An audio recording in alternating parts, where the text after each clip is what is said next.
Datanglah kerajaan-Mu dan jadilah kehendak-Mu di planet bumi ini seperti di sorga atas setiap kami.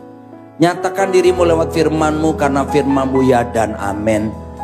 Firman-Mu jauh lebih kuat dan jauh lebih tajam dari pedang bermata dua manapun, yang sanggup memisahkan apa itu roh dan jiwa, sendi-sendi dan sumsum, bahkan pertimbangan dan pikiran hati kami.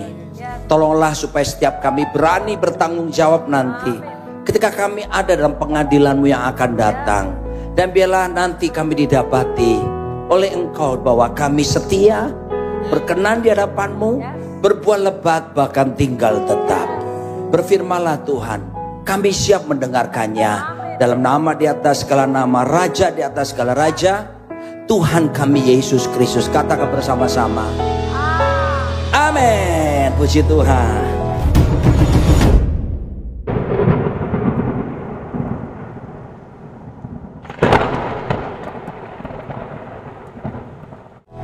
Silakan Bapak Ibu duduk kembali.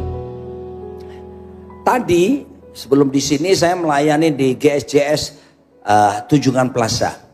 Dan di sana saya sharing tentang betapa pentingnya kita hidup senantiasa di dalam pengampunan. Forgiving offenses. Mengampuni pelanggaran-pelanggaran, mengampuni kesalahan, bahkan mengampuni ketersinggungan-ketersinggungan. Dan ini khotbah lanjutan di tempat ini. Saya akan menyampaikan ada hal yang lebih yang Tuhan mau, bukan cuma kita mengampuni, tapi melangkah kepada the next step. The next step itu adalah melakukan apa yang disebut dengan rekonsiliasi.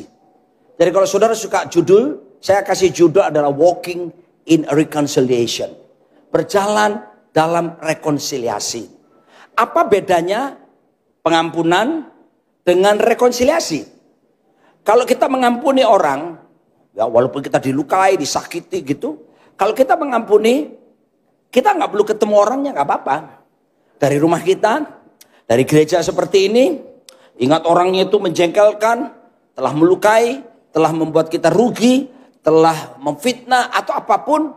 Lalu kita berdoa, Tuhan, saya ampuni dia, saya berkati dia. Oke, selesai. Ya.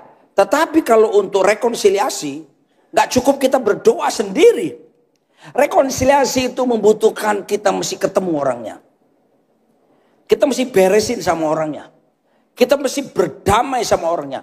Diselesaikan. Oh Pak, orangnya gak mau. Ya udah, kalau orangnya gak mau bukan salah kita. Tapi kita akan melihat bahwa firman Tuhan bukan cuma mengajar kita untuk mengampuni orang bersalah. Tuhan Yesus mengajar kita untuk kita bergerak pada yang lebih tinggi. Untuk kita bisa berdamai dengan orang yang telah melukai kita. Ya, kita akan lihat bersama-sama firman Tuhan. Next slide. Dalam 2 Korintus pasal 5 ayat yang ke-18. Mari kita baca ayat firman Tuhan ini. Dan saya ajak Bapak Ibu membacanya. Cuma satu ayat ya. Diucapkan, diperkatakan. Yakinkan orang yang sebelah kiri saudara, paling tidak radius 10 meter dengar saudara, suara saudara. Oke ya. 1, 2, dalam 2 Korintus 5 ayat 18. 1, 2, 3. Dan semuanya ini dari Allah, yang dengan perantaraan Kristus telah mendamaikan kita dengan dirinya, dan yang telah mempercayakan pelayanan pendamaian itu kepada kami. Jadi singkatnya pengertiannya begini. Kita ini sebelumnya bermusuhan dengan Allah Bapa. Bermusuhan. Ya, tidak ada hubungan sejak kejatuhan manusia di dalam dosa. Tapi puji nama Tuhan, Yesus Kristus datang ke dalam dunia ini. Ngapain? Dia mendamaikan supaya hubungan kita manusia dengan Allah Bapa di sorga itu bisa diperdamaikan dan dipulihkan. Makanya kita ini jadi orang Kristen gak cukup cuman agama Kristen. Kita mesti punya pengalaman untuk kita bertobat. Lalu kita menerima Yesus sebagai Tuhan dan Juru Selamat, sebagai Raja. Nah ketika kita punya pengalaman pribadi bersama Tuhan seperti ini. Lalu disitulah kita mengalami yang disebut pelayanan pendamaian. yang dikerjakan oleh Yesus mendamaikan antara kita dengan Bapa di sorga. Jadi Yesus itu menjadi perantara pendamaian. Dan Alkitab menyebutkan dia disebut sebagai imam besar agung yang melintasi segala langit. Di mana dia membawa korban, bukan korban persembahan sapi atau apapun. Dia bawa korban dirinya sendiri jadi korban. Supaya saudara dan saya dapat disucikan dosanya, diselamatkan, diperdamaikan dengan Tuhan. Oke? Tapi setelah kita diperdamaikan nih, kita nggak boleh cuma diem-dieman. Begitu ngalami pendamaian, kita didamaikan sama Tuhan, maka Tuhan kasih kita perintah untuk apa? Kita sekarang melakukan pelayanan pendamaian. Jadi kalau sudah mengalami berdamai dengan Tuhan, sekarang kita mesti diminta melakukan pelayanan pendamaian kepada orang lain. Siapa yang mengerjakannya? Kita. Pertanyaannya sekarang, apakah kita bisa mampu? Kita akan lihat dulu, next slide, apa itu rekonsiliasi atau pendamaian. Kamus Besar Bahasa Indonesia secara daring internet dikatakan bahwa rekonsiliasi adalah perbuatan memulihkan hubungan persahabatan ke keadaan semula. Berapa banyak saudara punya teman, pertama baik, dalam perjalanan waktu tiba-tiba ada masalah, ada gesekan, lalu kemudian hubungan kita jadi buruk, sampai gak ngomong lagi dan sebagainya dan sebagainya. Rekonsiliasi adalah suatu tindakan untuk memulihkan lagi, supaya keadaannya seperti semula lagi. Atau perbuatan menyelesaikan perbedaan. Nah, dalam bahasa Yunani, bahasa asli, kata rekonsiliasi adalah kata lasso.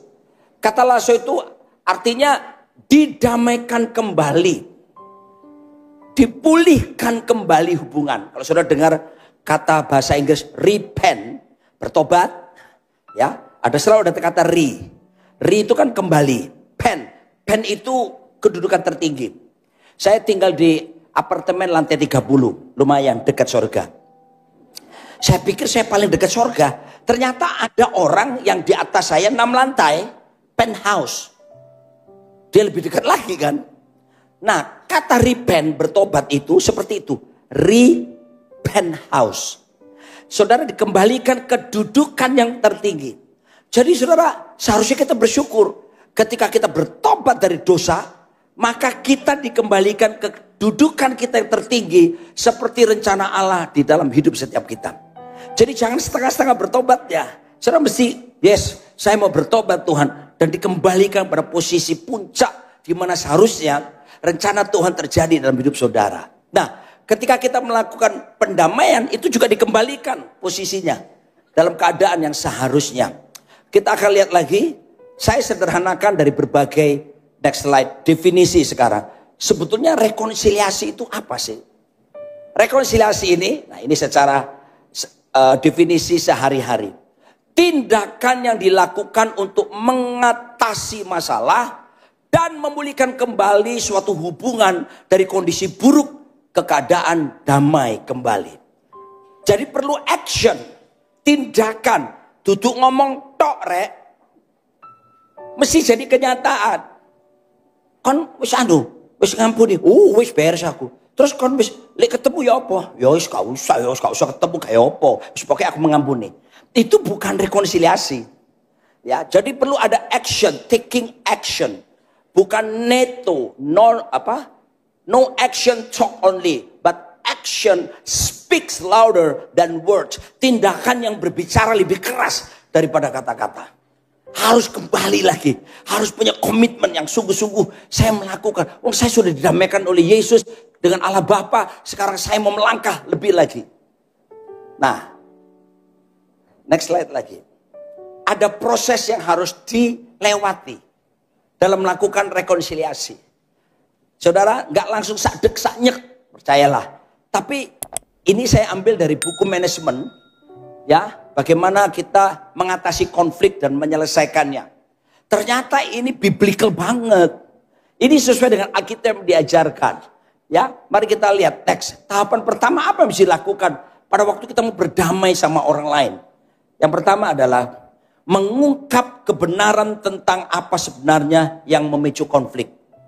Jadi waktu ketemu sama orangnya, mesti harus berani untuk buka-bukaan. Akar permasalahannya itu apa sih? Kok kita itu selama ini bisa bertengkar, nggak cocok satu sama lain, bahkan cenderung kita nggak mau ketemu sebelumnya. Ya, bisa jadi loh, ada kata-kata kasar, kata-kata yang melukai, ada sikap yang kasar, lalu timbul apa? Kebencian dalam diri kita. Orang tuh kalau benci itu ya benci. Nggak ada ceritanya benci tapi rindu, nggak ada. Kunci G, cuma lagu. Drama Korea itu aneh-aneh memang ya. Tapi lagu Indonesia ada dong. Lagunya gini, sudah benci tapi iso rindu. Milenial belum tahu, mereka belum lahir. Sakitnya hati ini. Nah, ini dia. Namun aku rindu. Oh, bencinya hati ini sayang. Namun aku rindu. Saudara nggak cocok. Sik lah cocok dikeploi. How come? Satu sisi kita benci, tapi mana mungkin kita sekaligus menjadi rindu. Rupanya banyak lagu-lagu yang mesti dikoreksi. Misalnya gini, pulangkan saja aku pada ibuku atau ayahku.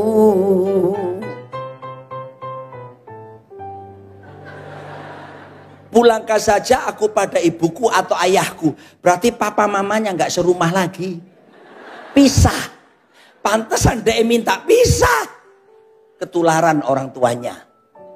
Gitu ya. Nah itu sekedar supaya lain kali kalau nyanyi itu dipikir. Oh gak masuk akal ya. Gitu ya. Tapi kalau lagu-lagu rohani juga tidak semuanya benar.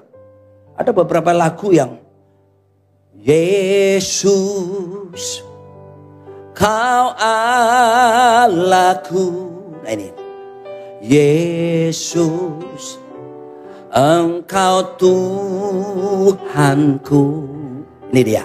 Yesus Engkau Roh Kudus yang turun ke dunia.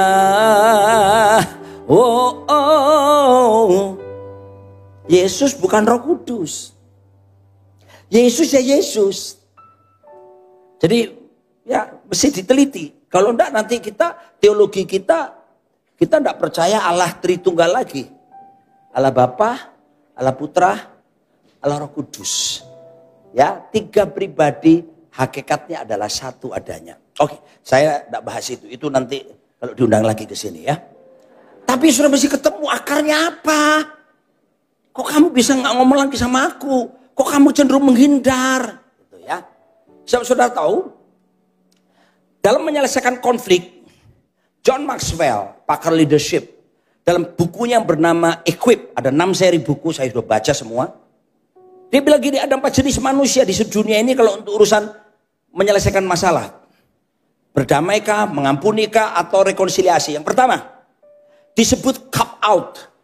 Cop out. C-O-P-O-U-T, cop out. Apa itu cop out? Orang yang sukanya apa? Menghindar. Gak mau menyelesaikan masalah. Wis jarno ae wis. Itu enak yang Surabaya. Ketemu wong iki, padha mlebu gereja nih GSJS. Begitu ketemu, lho mlebu gereja kene. Pindah nang dhuwur. Pindah nang dhuwur. Oh, gak apa-apa pakai gereja kok Surabaya. Gerejane gede-gede. Ada orang seperti itu. Menghindar. Gak mau gentle untuk beresin. Ya, namanya cop out. Di sini ndak ada yang ngaku. Ndak ada bedanya. Itu paling banyak di Kutub Utara, bagian pedalaman yang diam dalam gua-gua tepi jurang 500 meter, perempatan jalan Gang Buntung. Sakno sono ngarep dhewe ini. Nanti habis itu doanya nanti saya tumpangin tangan, tak tunduk gini. Balance, mari ngene sing ngene. Balance ya. Jenis manusia kedua, hold out. Hold out. Hold out ini apa sih ini? Hold out itu orang yang bertahan. Gak apa-apa, dia tahan di tempat kondisi itu. Tapi dia sifatnya nerimo. Nyerah dengan situasi. Biarlah, gua anggap cincai lah. Lu kukwai gua cincai. Tapi merongkol wolu nak gini. Biasanya sih. Ya maklum generasi X. Jadi lagunya beda. Qui sera,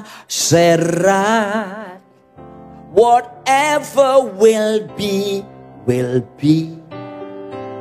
Wis jarno ae wis. Lho kon gak kok selesekno. Baba tak betah-betahno. Lho sak gereja. Iya, tapi lunggune aku gek pojok ngono, wareno kono. Lek mulai tak enteni metu sik enggak dek. Lek wis mulai, ya aku baru mulai. Oke. Jadi nggak mau selesai. Lebih modern. G. Sorry ya banyak nyanyi siang ini. Cekak ngantuk, cekak turu. Iki jam sulit. Jam loro mari mangan. Ada lagu berkata begini. Let it be, let it be, let it be, oh, let it be. There will be an answer. Let it be. And when the broken-hearted people living in the world agree, there will be an answer. Let it be. Loh, khotbah kok nyanyi lagu ini. Seperti ini tipenya. Hold out. Tapi ada yang ketiga. Drop out. Orang-orang seperti ini, pesimis. Wis ojo berharap wis. Aduh, ndak akan mungkin selesai. Suruh mengampuni, sorry lah ya. Enak aja, gua udah terlalu dalam lukanya tahu. Terus apa lagi? Enggak usah. Udah. Gak ada harapan lagi dalam persahabatan kita. Gak ada lagi hubungan untuk pemulihan. Sudah, drop out. Dan yang terakhir, saya berdoa Anda nomor 4 ini. Apa itu yang keempat? All out. Saya berani ketemu orangnya. Saya berani untuk beresin. Kalaupun orangnya nggak mau, ya udah itu bagian dia berusaha sama Tuhan. Saya tidak boleh menghakimi karena penghakiman bukan milik saya, penghakiman milik Tuhan.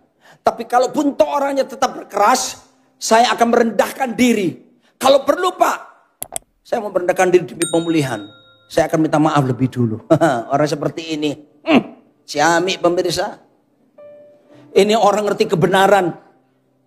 Ini orang saudaraku yang gengsi. Yang mau belajar sebagaimana Kristus. Filipi 2 ayat 5 berkata, hendaklah dalam hidupmu bersama kamu menaruh pikiran dan perasaan yang seperti yang terdapat dalam Kristus Yesus. Orang-orang seperti ini, jalan hidupnya akan dibuka oleh Tuhan. Langit kehidupannya akan dibuka. Sebab orang menyimpan kepahitan, menyimpan kesalahan, dendam, itu sama dengan mengundang sakit penyakit datang. Lai, cek tung tung cek tung, lai, kepahitan. Benteng pertahanan yang dibangun oleh iblis yang paling kuat di dalam diri seseorang, itu kepahitan. Bitterness, my friend. Ini saya pengalaman doakan orang kepahitan. Begitu didoakan waktu ditengking, dalam nama Yesus, roh kepahitan keluar, mencak. Walaupun perempuan dipegang laki 4, dikipak atau kabeh itu mencelat papat. Padahal dia tidak punya ilmu kungfu, tidak ada. Tapi roh jahat semakin ditengking, tambah waduh beringas. Lalu saya belajar, Roh Kudus mengajari, nggak usah ditengking.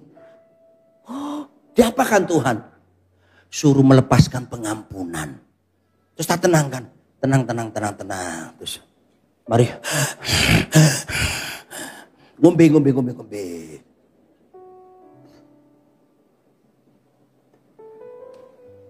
Kamu kepahitan ya? Sama siapa? Mama, Papa. Papa. Udah, tak biarkan dulu. Kau usah ditengking wis. Engko ngene mana repot. Apa yang terjadi saudaraku? Saya bilang gini, kamu mau dilepaskan nggak dari ikatan ini? Karena dia sadar, aku ada apa ini? Dia bisa tidak kendalikan emosinya. Sesuatu yang lebih besar mengendalikan dia. Kamu mau mengampuni papamu? Saya mau.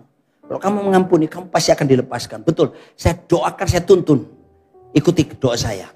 Begitu itu saya mengampuni papa saya dengan nangis. Saya lepaskan pengampunan, saya berkati papa saya.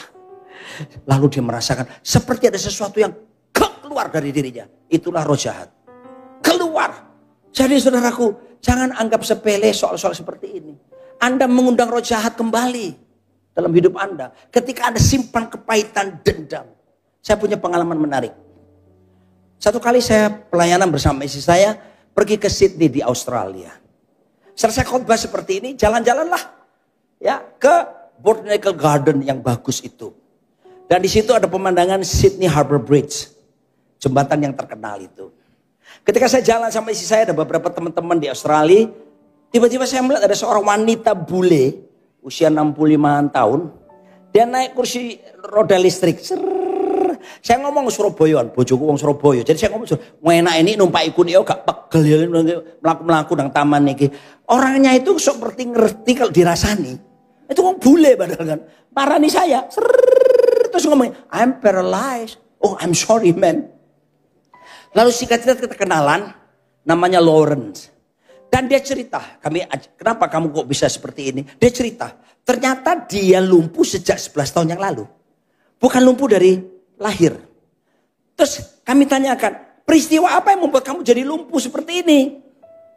Coba ingat-ingat, dia ingat-ingat. Dia ingat. 11 tahun lalu dia bertengkar dengan kakak iparnya yang laki-laki. Kakak iparnya tinggi besar. Waktu adu mulut saudaraku, sama kakak iparnya dia didorong. Bang, dia terjatuh. Bang. Waktu dia terjatuh itu, dia marah. Kurang ajar. Laki-laki beraninya sama perempuan. Dia marah, tapi dia gak bisa apa-apa karena dia kalah besar. Sesudah peristiwa itu, dia bilang begini. Sesudah peristiwa itu tiba-tiba, kaki saya itu kok jadi lemes. Tiap hari tambah lemah, tambah lemah, tambah lemah. Sampai akhirnya apa? Sampai akhirnya dia lumpuh total. Dalam dunia kedokteran, ada istilah namanya penyakit yang disebabkan karena masalah kejiwaan. Ya, bukan karena masalah physically, tapi kejiwaan. Itulah psikosomatis. Psikosomatis itu contohnya gini. Orang sakit mah. Orang sakit mah itu bukan cuma salah makan. Kepedesan, lalu asam lambung naik. Kecutan, asam lambung naik. Ada orang sakit mah, dan ini kebanyakan sekarang kata dokter ya. Kalau dokter sini pasti setuju. Karena kepikiran. Asam lambung langsung naik. Sakit mah yang bener ya, bukan sakit mah kayak suami lek bengi-bengi nembik bojone. Nah, itu lain. Sakit mah yang beda itu. Kamu kok tersenyum ngerti tak Ira? Nah, itu. Nah, 1370 dokter lulusan John Hopkins University di Amerika. Mereka membuat penelitian dari tahun ke tahun selama beberapa tahun. Kenapa orang pada masa dewasa sampai tuanya bisa kanker, bisa jantung koroner, stroke, dan penyakit mematikan yang lainnya. Ini menarik sekali. Dan didapati ternyata orang-orang tersebut diteliti bisa punya penyakit mematikan di masa dewasa sampai masa tuanya. Karena pada waktu masa kecilnya punya sakit hati sama papanya. Hubungannya tidak beres sama bapaknya, nggak diperhatikan bapaknya, nggak disayang bapaknya nggak punya waktu, cenderung mengabaikan, timbul kepahitan, dan itu muncul penyakit di sekian tahun yang akan datang. Ini penelitian loh ya. Profesor Virgo PhD dari California Baptist University di Riverside. Dia menyampaikan paparan penelitian di Amerika bahwa orang kepahitan, sakit hati, dendam memperpendek usia. Dan diteliti mulai dari usia-usia muda sampai usia tua. Dan namanya Amerika main penelitian ya kan. Ternyata Kalau orang menyimpan dendam, kepahitan, tidak pemberesan, tidak melakukan pendamaian, terus disimpan. Yang terjadi adalah usianya akan semakin pendek, kurang lebih 20 tahun. Jadi kepahitan itu mempercepat kematian. Kasih tahu sebelahmu, ojo cepet-cepet mati. Kasih tahu. Saudaraku dikasih, memang kita nggak tahu kapan kematian akan datang pada kita. Tidak ada orang tahu. Tapi kepahitan mempercepat kematianmu. Itu penelitian. Saya sebetulnya hari-hari ini ada kedukaan ya. 2 sahabat saya, wanita SMA kelas 1 kelas, mendaki Karsten kemarin tuh. Lily dan Elsa itu meninggal dunia, itu teman kelas. Ya kita nggak sangka. Teman, siapa yang sangka? Naik gunung, persiapannya udah mateng. Kena acute mountain sickness, AMS, lalu kena hipotermia. Ya sudah, hari-hari ini saya dengan teman-teman SMA terus sampai beberapa teman, aku gurung iso move on. Ya opo iki eling-elingan terus. Aku yo sakno atiku. Aku yo. Tapi kata ketik gitu, kata ketik. Pendeta jaga dong. Jaga image dong. Ya. Tapi sudah jelas ya. Sama Ibu Lawrence ini. Kepahitan lumpuh. Lalu saya kemudian sharing tentang Yesus Kristus. Tapi kami tanya dulu, are you Christian? Ya. Tapi aku tidak mau ke gereja. Loh, kenapa? Teman-temanku pada ke gereja. Munafik semuanya. Waduh, kepahitan. Pahit sama gereja. Tidak tahu pahit gereja kenapa. Mungkin dijauhi perpuluhan terus. Dili-dili sumbangan terus itu. Saya mangkel kan. Ada orang loh mangkelnya sama gereja. Gak nang gereja ku ya gak paten. Makai gereja miliani. Itu banyak terjadi di Australia. Di sini tidak ada. Nah, lalu kemudian kami sharing. Saya bertanya, loh jawabannya keras gini. Saya minta hikmat Roh Kudus, apa yang harus saya lakukan? Roh Kudus langsung ngomong. Kasih tahu sama dia, bahwa orang bisa berdosa lewat pikirannya. Dia ngaku, bener ya, bener juga. Singkat cerita kami sharing gospel, lalu dia terima Yesus. Dan waktu kami ajak ampuni kakak iparnya, saya tanya, kakak iparmu mana? Udah meninggal. Bayangin coba. Wis mati pahitnya si ono. Ojo sampai ono gini ngono ya. Waduh, wong wis mati jadi jengkelin. Lek mau metu gek mimpimu. Lapo ya. Lah. Kate tengking gak iso. Wong gak berwujud, cuma di mimpi. Masa ngusirnya pakai mimpi juga? Oke, saya lanjutkan lagi. Saya ajak terima Yesus, minta ampun dosa, dan saya tanya, mau mengampuni kakakmu? Akhirnya dia mau. Begitu selesai, amin. Timbul iman dalam diri saya. Timbul keberanian kudus. Saya berkata kepadanya, in the name of Jesus, from the Nazareth, I say unto you, rise and walk. Saya panggil istri saya, tak suruh pegang kedua tangannya, diangkat ke atas gini. 11 tahun gak pernah jalan, gemeter. Lalu saya bilang sama saya, tarikin pelan-pelan keluar. Nyeret-nyeret saudaraku, berat sekali. Tapi saya bersaksi untuk kemuliaan Tuhan. 5 menit kemudian, dia lepaskan tangan istri saya. Lalu dia ngomong gini, I'm walking. Sembuh. Jalan. Setelah 11 tahun. Kenapa? Melepaskan pengampunan. Kesembuhan datang. Mengampuni. Angkat suaramu. Kon. Aneh. Mengampuni lebih sungguh.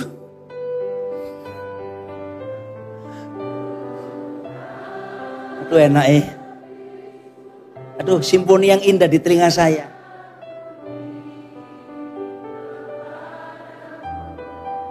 Sengliani menengai. Aku dipenculengi.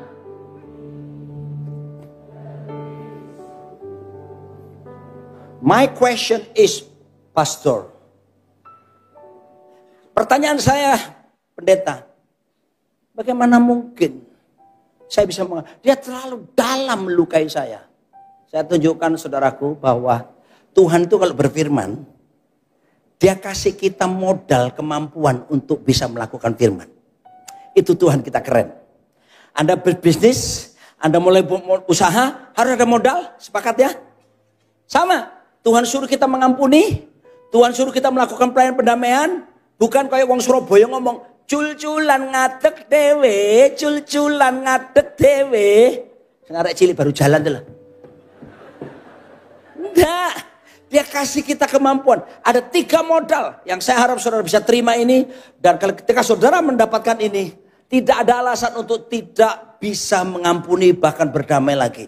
Ini powerful banget. Yang pertama adalah Tuhan berikan kepada kita the love of God. Kasih Allah ditaruh dalam diri kita. Begitu Lawrence tadi minta ampun dosa dan mengampuni kakak iparnya yang almarhum. Dan dia menyambut Yesus, kasih Yesus bekerja. Dan dia terima kasih itu. Kesembuhan dan pengampunan dia alami. Saudaraku dikasih Tuhan. Tuhan berikan kita. Saya mau tanya. Siapa yang pernah berbuat dosa? Angkat tangan.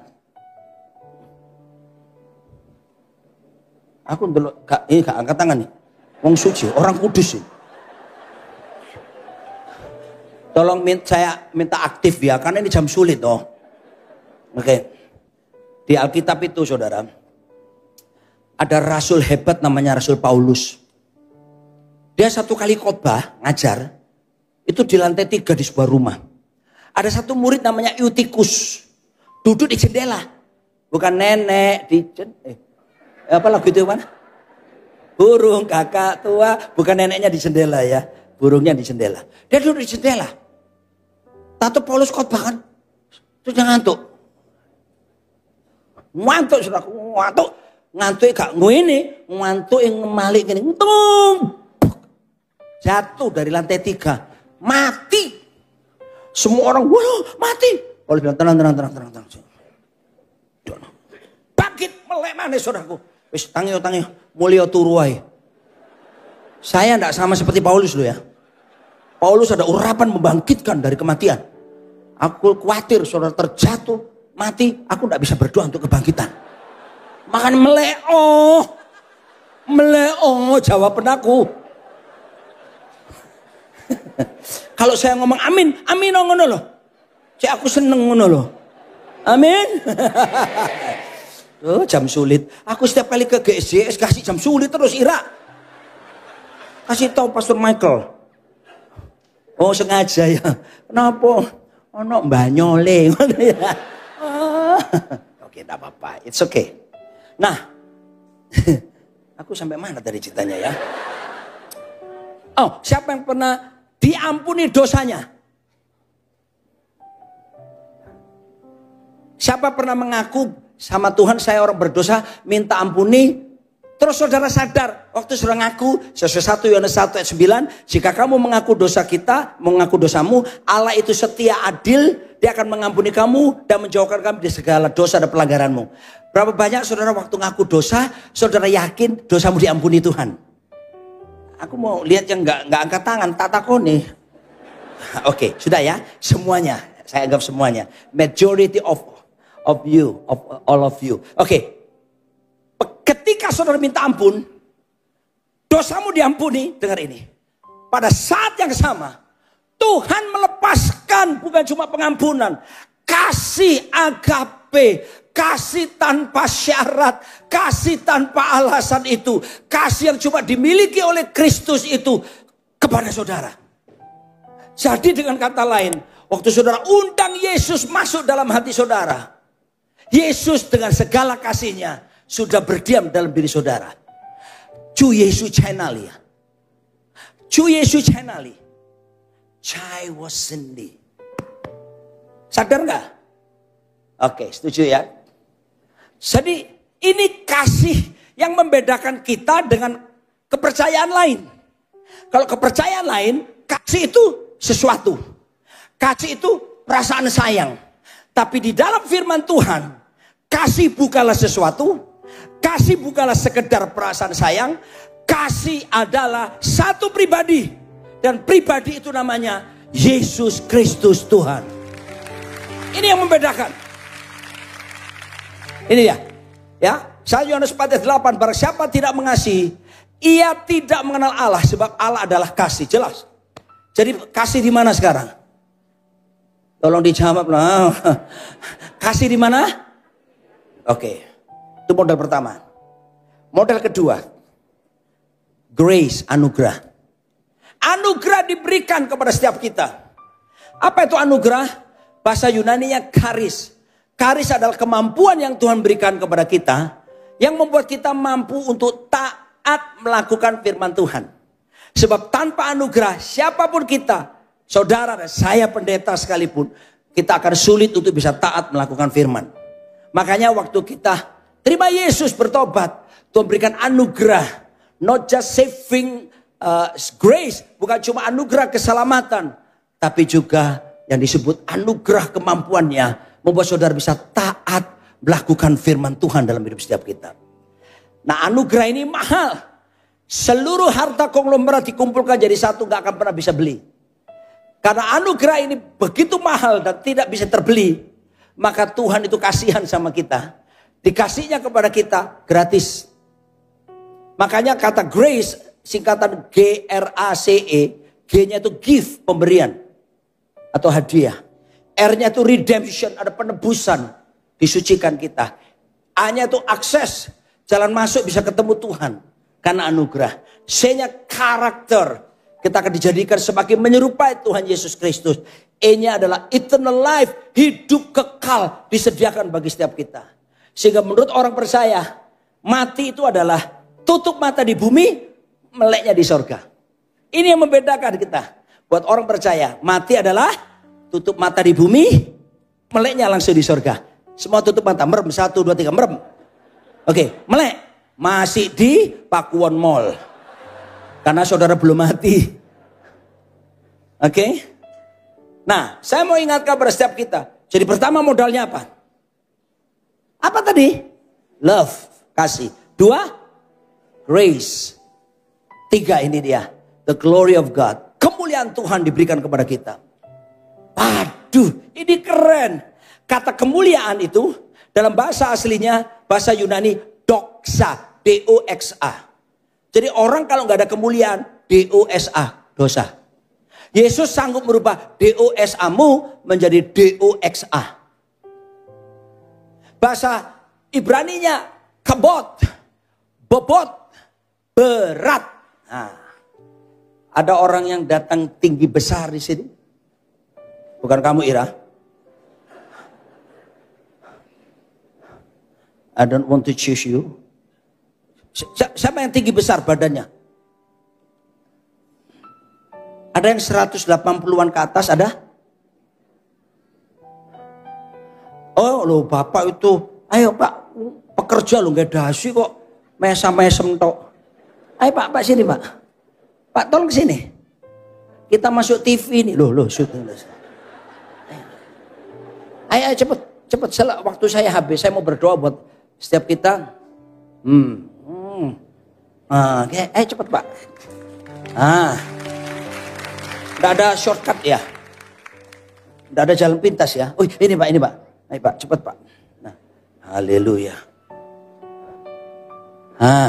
Sini coba, terobos sini Pak. Ya, apa-apa. Ya, mantap. Tolong kameramen. Betul ya, nyata besar. Bedanya banyak. Namanya siapa Pak? Billy. Billy. Oke, Pak Billy. Anda ada masalah dengan tulang belakang? Tidak ada. Oke, Pak. Just for 5 second. Hanya 5 detik. Gendongan aku. Oke? Ya, 5 detik. Ada alat bantuan untuk supaya. Tapi oke, lutut tidak ada masalah? Oh, enggak ada. Sehat ya? Oke. Mana ya? Oke. Boleh pinjam kursi? Wah, kamu kok baik sekali pemain musik satu ini. Upahmu besar di sorga. Oke, irona lagu nih yang lain. Bapak di sini. Atau gini, nyerong aja supaya. Bapak lihat sana. Bapak lihat ke sana. Saya naik dari sini, nanti Bapak rodok mendek titik ya. Lagu ini. Tak gendong kemana-mana, tak nyanyi 5 detik. Syuting, tak muter. Oke, balik no mana, balik no. Wis, aduh, kapan lagi ngerjain? Ndak. Orang pendek itu banyak akal, sudah harus tahu ya. Oke. Pak Billy, apakah Anda merasakan bobot berat saya tadi? Enggak.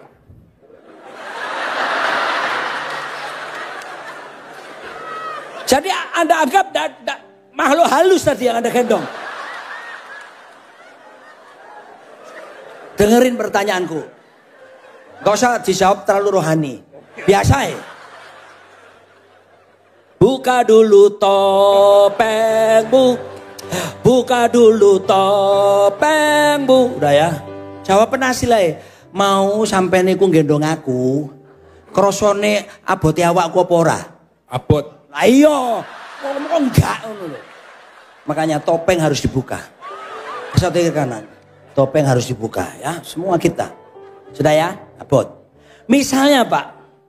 Besok kita ketemu di Juanda. Karena saya harus terbang. Kira-kira Bapak ingat gak peristiwa ini dan masih berkesan tentang berat saya gak? Masih. Masih. Ngono tegas setelah dibuka topengnya. Itu loh topeng sungkan tadi. Cok salah. Kira-kira setahun lagi Pastor Michael Gunawan undang saya ke sini lagi. Khotbah di sini. Bapak ketemu saya. Kesan gendong saya ini masih teringat gak? Masih. Mantap. Dengar saudara. Kasih, anugerah, dan kemuliaan itu dalam indera rohani kita. Seharusnya kita bisa merasakan ada di dalam diri setiap kita.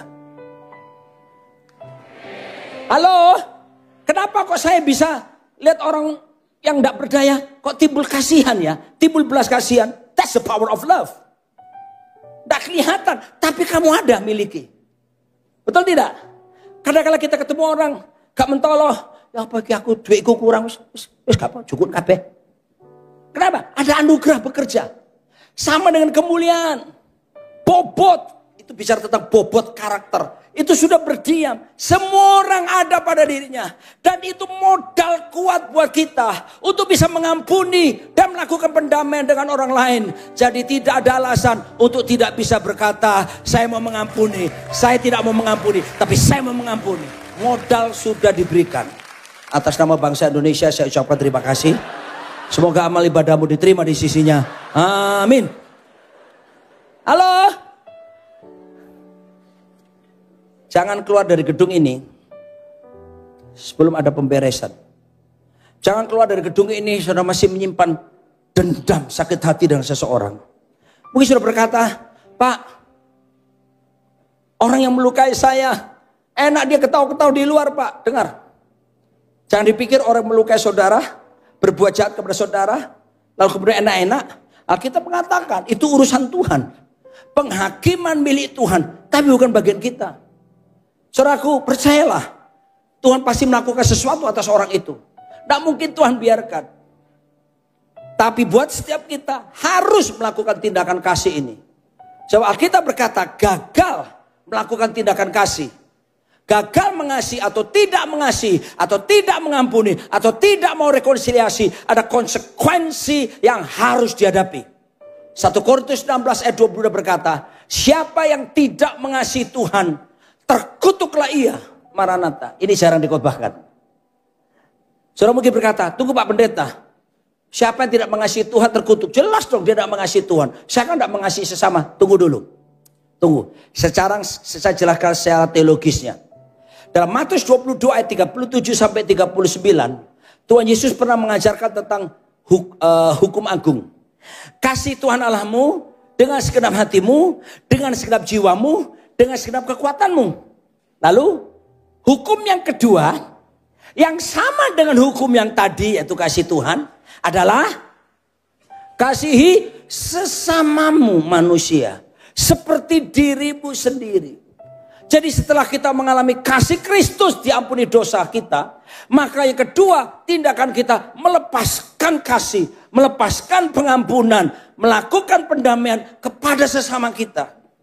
Tapi kalau di antara saudara belum pernah berdamai dengan dirimu, sulit kamu bisa mengampuni orang, sulit berdamai. The problem is not in him or her. The problem adalah dirimu. Selama kamu belum bisa menerima dirimu, kamu tidak bisa mungkin melepaskan kasih. Yesus berkata, kasih sesamamu seperti dirimu sendiri. Ulang, kasih sesamamu seperti dirimu sendiri. Maksudnya begini, before you love others, you have to love yourself first. Sebelum kamu mengasihi orang lain, kamu harus mengasihi dirimu sendiri. Kamu mesti terima keadaanmu. Sebab kalau kamu belum beres, belum berdamai dengan dirimu, sulit kamu berdamai dengan orang lain. Atau kedua, begini, I love you because I love me. Aku mengasihi kamu karena aku sudah mengasihi diri saya sendiri. Aku udah beres. Selama saudara belum beres sama dirimu, sulit kamu menerima orang lain, apalagi berdamai. Tapi bagi saudara yang masih kesulitan terima dirimu, saya coba kasih tahu 1 Petrus 2 ayat ke-10 berkata, 9-10. Kamulah bangsa yang terpilih, imamat rajani, bangsa kudus, umat kepunyaan Tuhan sendiri. Roni Daud Simeon dulu bertahun-tahun minder, tidak bisa terima dirinya sendiri. Kenapa? Pendek, ketinggian tidak sampai 160. Berjalan dengan cewek lebih tinggi, bingung. Rasanya mau menyamai ketinggiannya. Kamu tinggal di mana? Hah? Jalan sama Ira ini aku. Dulu. Sekarang enggak. Karena saya sadar. Aku dicipta serupa segambar dengan Tuhan. Aku biji matanya Tuhan. Aku bangsa terpilih. Imam Madrajani. Jadi saya sembuh. Saya berdamai. Roni, badan boleh pendek. Arek Surabaya ngomong, sadu aneh. Gitu ya. Nah, ini bercanda. Bapak ikikat mau lunggu ini merem. Ini Pak. Tidak ada masalah tuh gini-gini. Kan begini. Bukan, dulu mungkin dulu ya. Kenangan lama. Halo. Jadi kalau orang gak bisa mengampuni, maaf, kamu mudah kutuk datang atas hidupmu. Jarang dikobahkan. Bahasa kutuk dalam bahasa Ibrani kelalah. I need one person. Mana Pak Billy. Lah Pak Billy. Tenang lah Pak Billy. Itu istri ya? Nggak apa-apa ya Cik. Tak jaluk. Diluk ya. Hai Pak Billy. Haleluya. Habis ini kita ke ruang VIP. Tak kasih minum. Ada kue-kue. Ada tahu campur. Ya, ada tahu campur tadi. Ada lemper. Bruder. Kroket. Sedap. Cocok buat sampean. Awak gede ini yang mengane akeh. Oke. Sekarang Bapak jadi kutuk. Kutuk gini. Coba Pak. Ya. Ojo mesem kutuk. Itu kemayu. Yang ini. Ini naik masih sana. Ini Pak.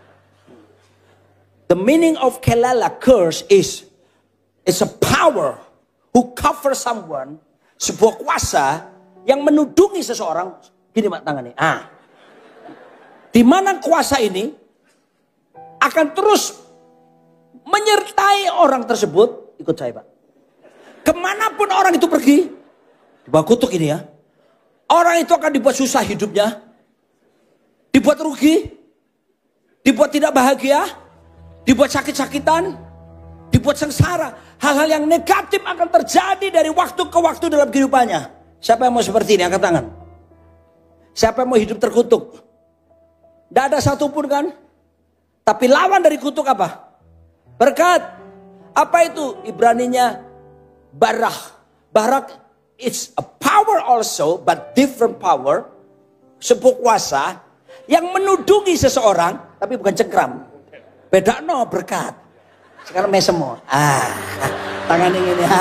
Ganteng sampean. Oh, tepuk tangan lo ya. Oh, bojomu semeneng. Wih, bojomu ini. Izin. Oke. Tapi seneng deh. Oke. Blessing. Berkat itu ini. Sebuah kuasa yang menudungi seseorang. Kemanapun orang itu pergi. Dibuatnya bahagia. Penuh sukacita. Penuh damai sejahtera. Dan diberkati keluar waktu masuknya. Apa saja dilakukan akan dibuat Tuhan menjadi berhasil. Siapa yang mau hidup seperti ini? Lepaskan pengampunan. Jangan simpan sakit hati. Amin. Saya lepas kamu menjadi berkat tadi. Ya, kutuknya sudah mati di situ. Oke, kembalilah ke istrimu tercinta. Yes. Terus, aku tidak usah lama-lama. Sekarang kita praktek saja. Saudara mau pulang diperdamaikan dengan Tuhan lebih dulu. Dan tidak ada yang gak bisa. Ingat tadi. Love, grace, and glory. Kemuliaan. Kita bangkit berdiri bersama-sama.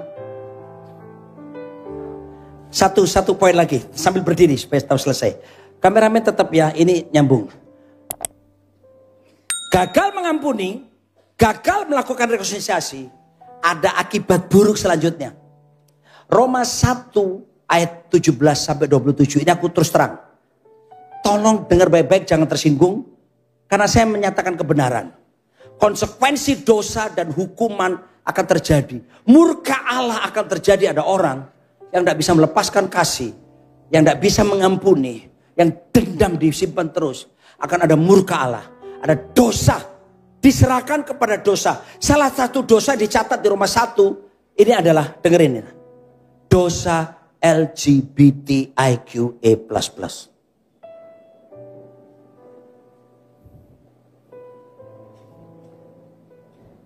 It is written in the Bible, my friend. Not me. But the Bible. Kalau ada di sini saudara-saudara yang punya kecenderungan menyukai sesama jenis. Saya tidak membenci. Sungguh saya tidak menolak saudara. I love you, brothers, sisters. Yesus pun cinta. Yesus pun mati di kayu salib buat saudara. Tetapi jangan tinggal dalam dosa itu. Kamu bisa disembuhkan total kok. Asal kamu mau datang mengakui. Dan kamu dibimbing rohanimu. Saya percaya di sini ada tim yang bisa mengakukan. Kalau perlu kamu datang kepada psikolog Kristen yang betul-betul pakai Alkitab. Kamu dibimbing untuk konseling. Mungkin ada trauma masa lalumu. Kamu mengalami pengalaman abuse masa lalumu. Atau kamu terpengaruh pergaulan yang buruk. Semua bisa sembuh, bisa pulih. Karena saya melayani beberapa anak-anak muda yang homoseksual seperti itu. Dan Tuhan bisa memulihkan secara sempurna. Oleh karena kuasa darah Yesus Kristus melepaskan mereka. Tapi dengar, Alkitab mencatat. Kalau kita nggak sungguh-sungguh melepaskan itu. Dosa ini akan datang kepada kita. Seorang ibu datang kepada saya menangis. Pak Pendeta, kenapa? Doakan saya, kenapa? Suami saya selingkuh. Aduh, dengan wanita mana bu? Bukan, maksudnya laki-laki. Sekarang terjadi di mana-mana. Seperti ada satu spirit yang sekarang bergerak. Itu kuasa setan, sorry, itu dosa. Tadinya oke-oke aja. Hati-hati. Kalau kamu melepaskan pengampunan, kamu tidak akan mengalami hal yang seperti itu. Kamu akan tetap sadar laki-laki ya laki-laki. Yang wajar kalau lihat wanita cantik lewat, delok titik gak apa-apa. Aku pendeta. Mataku normal sampai sekarang. Kalau ada cewek cantik lewat gitu, aku cik iso ngene. It's okay. Aku gak gini, dosa enggak. Itu munafik. Pemandangan bagus kok. Tapi gak boleh mikir yang macam-macam. Saya akan berdoa saudara. Kita punya 5 menit. Pejamkan mata saudara. Kita naikkan lagu ini.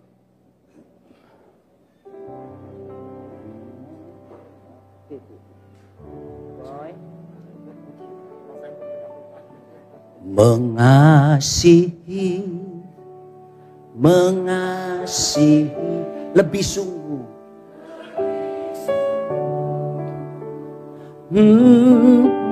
Mengasihi.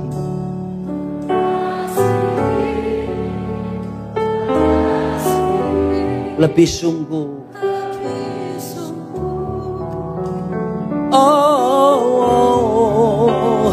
Tuhan lebih dulu mengasihi kepadaku, mengasihi ya Tuhanku, mengasihi lebih sungguh. Sebelum nyanyi bait kedua, saudara yang suami istri ya, rangkulen istrimu. Suami istri rangkulen. Siapa tahu kamu terluka karena suamimu. Siapa tahu kamu terluka karena istrimu. Di Jakarta banyak yang seperti itu. Siapa tahu di Surabaya juga.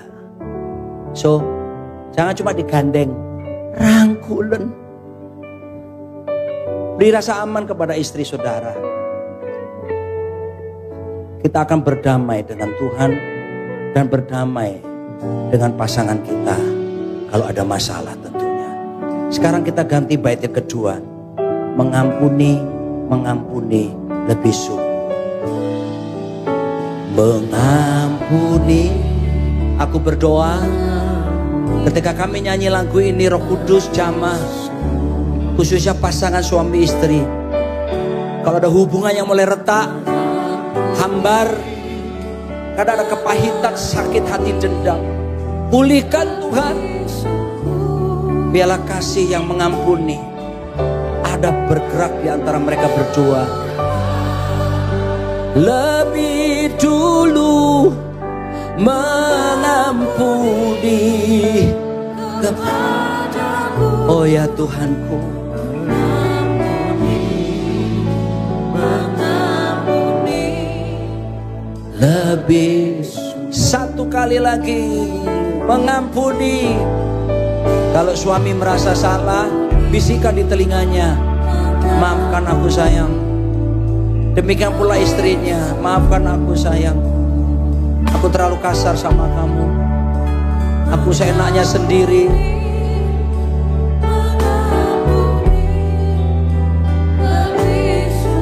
Sekarang bagi yang lain, mulai bayangkan nama orang itu, wajah orang itu yang telah melukai saudara.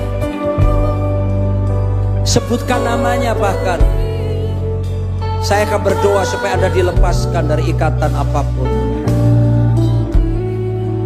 My God, lebih sungguh. Bapa, hamba berdoa dalam nama Yesus. Seperti kau memulihkan batang air kering di tanah Negeb. Pulihkan setiap hubungan yang rusak. Pulihkan setiap hubungan yang retak. Kalau ada suami istri Tuhan saat ini, mari kau jadikan air putih itu menjadi anggur yang berkualitas lagi. Berikan kehangatan cinta itu. Saling mengampuni terjadi. Kalau ada dengan teman atau siapapun di luar sana, Tuhan, aku lepaskan anugerah-Mu turun atas mereka. Sebutkan nama orang itu saudara. Katakan, Tuhan aku ampuni dia. Aku ampuni, sebutkan namanya pelan-pelan aja. Aku ampuni dia Tuhan. Aku ampuni dia Tuhan. Dan aku mematahkan segala kuasa kutuk di dalam nama Yesus. Kutuk diganti menjadi berkat. Kasih-Mu, kuasa-Mu, anugerah-Mu, kemuliaan-Mu melingkupi mereka. Biar mereka pulang dengan damai sejahtera. Pulang bahagia. Tidak perlu tertunduk malu, tersipu-sipu. Tapi terangkat wajah mereka. Karena dipulihkan oleh Tuhan hati mereka. Berkat yang terbaik kiranya melimpah atas setiap mereka. Dalam nama, di atas segala nama, Tuhan kami Yesus Kristus. Katakan bersama-sama. Amin, amin, amin. God bless, Tuhan memberkati.